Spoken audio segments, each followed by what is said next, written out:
Hello and welcome to my YouTube channel, The Creative Learning. In fact, welcome to our English grammar learning series. You will be living the life you imagined if you keep working for it. A year from now, you will be thanking yourself for what you will be doing today. Yes, indeed. Today we are diving into a very important tense, that is the future continuous tense. So let's make this tense musical. What you will be doing tomorrow, I'll be learning online. We will be singing, we will be learning. Future plans keeps the world turning. He will be working, they will be playing. That's the future, what we are saying. Future plans keeps the world turning. Yes, let's talk about the future continuous tense. Will be or shall be plus base form of the verb plus ing and you're good to go. So let's get started. First and foremost, we will be talking about the structure of the future continuous tense. चलिए सबसे पहले इसका structure सीखते हैं. उसके लिए आपको पता होना चाहिए कि आपको सब्जेक्ट के साथ will लगाना है या shall लगाना है. उसके लिए मेरी पिछली वीडियो को आप रेफर कीजिएगा. उसका लिंक मैं इस वीडियो में ऐड कर दूंगी. उसमें मैंने बहुत अच्छे से समझाया है कि मॉडर्न और जो आप ब्रिटिश इंग्लिश है, दैट मीन्स अमेरिकन और ब्रिटिश इंग्लिश में क्या रूल्स फॉलो करते हैं विल और शैल के लिए जब आपको सब्जेक्ट के साथ यूज करना होता है. ठीक है, तो सबसे पहले आएगा सब्जेक्ट, फिर आप यूज करेंगे क्योंकि ये कंटिन्यूस है तो विल बी और शैल बी आएगा plus base form of the verb plus ing because continuous है. राइट, चलिए अब सबसे पहली बात, अगर आपको एक पॉजिटिव सेंटेंस फ्रेम करना है जिसको आप कहते हैं एफर्मेटिव सेंटेंस, तो वो आप कैसे फ्रेम करेंगे. अगर मैं कहना चाहती हूं कि मैं रात को 8 बजे पढ़ूंगी, अभी नहीं पढ़ रही हूं, राइट, ना पास्ट में पढ़ रही थी, I am talking about the future today, right, तो कैसे सेंटेंस फ्रेम करेंगे. I will be studying at 8 PM. चलिए एक और सेंटेंस से सीखते हैं. अगर कोई feminine gender third person singular subject एक सेंटेंस फ्रेम करना है उसके लिए कि वो ट्रैवल करेगी कनाडा नेक्स्ट वीक, तो how you will frame a affirmative और positive sentence. She will be travelling to Canada next week. तो इस एफर्मेटिव सेंटेंस से हमने एक बहुत इंपॉर्टेंट बात सीखी है कि जो फ्यूचर कंटिन्यूस टेंस होता है उस टेंस को हम यूज करते हैं उन एक्शंस को डिस्क्राइब करने के लिए जो प्रोग्रेस में होते हैं एक स्पेसिफिक पॉइंट ऑफ टाइम के अंदर, फ्यूचर के अंदर. राइट, यानी कि ना तो पास्ट ना अभी की बात कर रहे हैं, हम बात कर रहे हैं फ्यूचर की. जैसे कि मैं एक सेंटेंस फ्रेम करना चाहती हूं कि मैं रात को 8 बजे पढ़ूंगी. मैं एक स्पेसिफिक पॉइंट ऑफ टाइम पे बात कर रही हूं जब मैं वो एक्शन करूंगी फ्यूचर में. I am not talking about now. Right, तो एक सेंटेंस कैसे फ्रेम करेंगे. At 8 PM tonight, I will be studying. Right? तो ये हमने एक बहुत इंपॉर्टेंट बात सीखी कि फ्यूचर कंटिन्यूस टेंस का हम कहां पे यूज करते हैं. चलिए अब आते हैं नेगेटिव सेंटेंस फ्रेम करने पे. जैसे मैं हमेशा बताती हूं, N for negative, N for not. फिर क्वेश्चन यही माइंड में आता है कि ये नॉट लगाना कहां पे है. सबसे पहली बात, आपके पास सब्जेक्ट है, सब्जेक्ट के साथ आप विल या शैल यूज करेंगे. विल बी शैल बी नहीं, ध्यान से समझिएगा इस बात को. सब्जेक्ट प्लस विल या शैल आप अकॉर्डिंगली डिसाइड करेंगे. उसके बाद आप पहले क्या लगाएंगे, नॉट लगाएंगे, फिर आप बी यूज करेंगे, फिर वर्ब की बेस फॉर्म प्लस ing. इसको बेटर अंडरस्टैंड करते हैं एक एग्जाम्पल से. जैसे अगर मैं कहना चाहती हूं कि मैं मीटिंग अटेंड नहीं करूंगी, तो कैसे सेंटेंस फ्रेम करेंगे. I will not be attending the meeting. Right, एक और सेंटेंस से समझते हैं कि मैं कल काम नहीं करूंगी, तो कैसे कहेंगे. I won't be working tomorrow. आपने नोट किया, विल और नॉट की जो कॉन्ट्रैक्शन होती है वो क्या होती है, वोंट. और उसी तरह से अगर आपके पास मैस्कुलिन जेंडर है, थर्ड पर्सन सिंगुलर ही है, तो वो भी इसी सेंटेंस को ऐसे ही फ्रेम करेंगे. He won't be working tomorrow. तो पहले विल नॉट, उसके बाद बी लगाएंगे, बीच में कहीं बी नहीं लगाना है. ये एक इंपॉर्टेंट बात है और एक कॉमन मिस्टेक है जो बच्चे करते हैं, सो अवॉइड दिस मिस्टेक, राइट। चलिए अब आगे चलते हैं। क्वेश्चंस भी तो पूछ सकते हैं फ्यूचर कंटिन्यूअस टेंस के अंदर। तो जब आप एक इंटेरोगेटिव सेंटेंस की बात करेंगे तो आप सेंटेंस कैसे फ्रेम करेंगे, अब ध्यान से समझिएगा।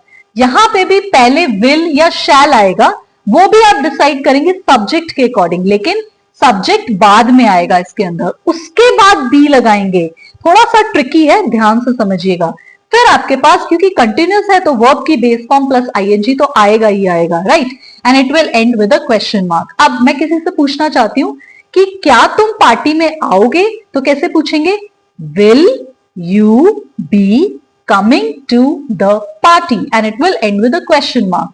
अब मैं कहना चाहती हूं कि क्या मैं लेटर लिखूंगी, तो कैसे कहेंगे, क्योंकि मैं एक क्वेश्चन पूछ रही हूं और आपने एक बात नोट की होगी, मैंने पिछले वीडियो में भी ये रूल बताया था, आई और वी जब भी आप इंटेरोगेटिव सेंटेंस बनाएंगे तो शैल का यूज कीजिएगा, अगर आप मॉडर्न इंग्लिश की बात कर रहे हैं, ठीक है।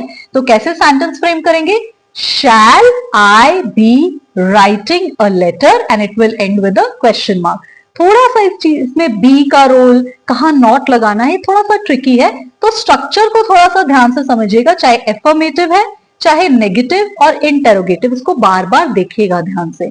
चलिए अब मैंने आपको कहा था कि हम इस वीडियो में डिस्कस करेंगे कि क्या की यूजेस हैं फ्यूचर कंटिन्यूअस टेंस की। सबसे पहली बात मैं पहले भी बता चुकी हूं कि कोई भी एक्शन अगर वो प्रोग्रेस में है एक स्पेसिफिक टाइम में फ्यूचर में, तो हम फ्यूचर कंटिन्यूअस टेंस का यूज करेंगे। एक सिंपल सा एग्जांपल, जैसे मैं कहना चाहती हूं कि मैं सुबह 10 AM कल, एक स्पेसिफिक पॉइंट ऑफ टाइम की बात कर रही हूं, सबसे पहली बात तो 10 AM और टुमारो, तो मैं कहना चाहती हूं मैं अपना एग्जाम दूंगी, तो कैसे कहेंगे, at 10 AM tomorrow I will be taking my exam, right.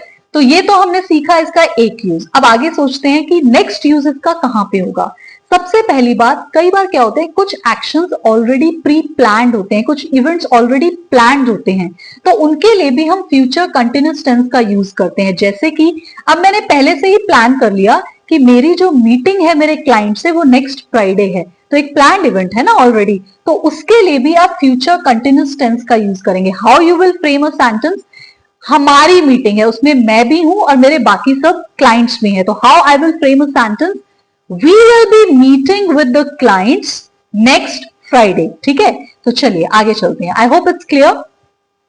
अब देखिए कई बार क्या होता है कि कुछ पोलाइट इंक्वायरीज होती हैं, आप किसी से पोलाइटली कुछ चीजों के बारे में पूछना चाहते हैं कि उनका क्या प्लान है इसके बारे में, तो ये क्वेश्चन फॉर्म के अंदर होती है। जब आप किसी भी क्वेरी को पूछते हैं तो कैसे पूछेंगे, अब आप कहना चाहते हैं कि क्या आप अपना लैपटॉप रात को यूज करेंगे, तो एक पोलाइट सी इंक्वायरी आप किसी से पूछना चाह रहे हैं, तो कैसे पूछेंगे, will you be using your laptop tonight, and make sure it will end with a question mark. आपने नोट किया ये है इंटेरोगेटिव, लेकिन मैंने यहाँ पे विल का यूज किया, क्यों, क्योंकि यहाँ सब्जेक्ट क्या है, यू। अगर आई और वी होता तो मैं शैल का यूज करती यहाँ पे, राइट। चलिए let's proceed further.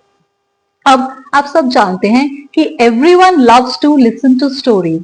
Story telling में हम एक बैकग्राउंड सेट करते हैं, राइट, और होता क्या है कि उस बैकग्राउंड में हम एक फ्यूचर के बारे में एक सेटिंग करते हैं।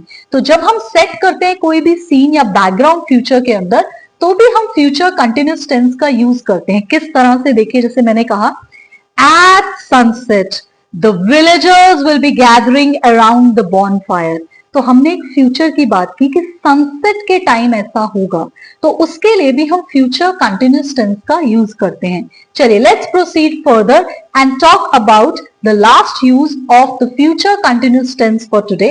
एन इंपॉर्टेंट थिंग इज कि अगर मुझे कोई भी एक्शन इंडिकेट करना है जिसका रिजल्ट एक रूटीन है, रूटीन में वो हो रहा है, तो कैसे कहेंगे, जैसे I shall be seeing Puja tomorrow, we study in the same class. इसका मतलब ये एक रूटीन है कि हर रोज मैं सुबह अगले दिन उसको मिलती हूँ, बिकॉज वो मेरी सेम क्लास में पढ़ती है, तो उसके लिए भी आप फ्यूचर कंटिन्यूअस टेंस का यूज करेंगे, राइट। अब मैं इस वीडियो को एंड करूंगी कुछ आपको कीवर्ड्स बता के। देखिए कोई भी टेंस को समझने के लिए, उसको इजिली फिगर आउट करने के लिए कि वो कौन सा टेंस है, कीवर्ड्स बहुत इंपॉर्टेंट रोल प्ले करते हैं। तो फ्यूचर कंटिन्यूअस टेंस के लिए कुछ इंपॉर्टेंट कीवर्ड्स क्या हैं, जैसे आप कहना चाहते हैं this time, tomorrow, next week, year, एक स्पेसिफिक पॉइंट ऑफ टाइम की बात करना चाहते हैं, या फिर आप कोई भी ड्यूरेशन ऑफ टाइम की बात करना चाहते हैं तो उसके साथ आप इन लगाते हैं। इन के साथ जब आप कोई भी ड्यूरेशन ऑफ टाइम की बात करेंगे, इन एन आर एक ड्यूरेशन है, स्पेसिफिक टाइम की बात नहीं कर रहे हैं यहाँ पे। या फिर आप बाय के साथ लगा सकते हैं कोई भी फ्यूचर टाइम मतलब जो आगे आएगा, जैसे बाय नेक्स्ट मंडे। तो ये कुछ इंपॉर्टेंट कीवर्ड्स हैं। तो हमने इस वीडियो में बहुत ही कुछ इंपॉर्टेंट बातें डिस्कस की हैं, whether it's the structure, affirmative, negative, interrogative sentence और the key uses. I hope आपको ये सारा कॉन्सेप्ट क्लियर हो गया होगा।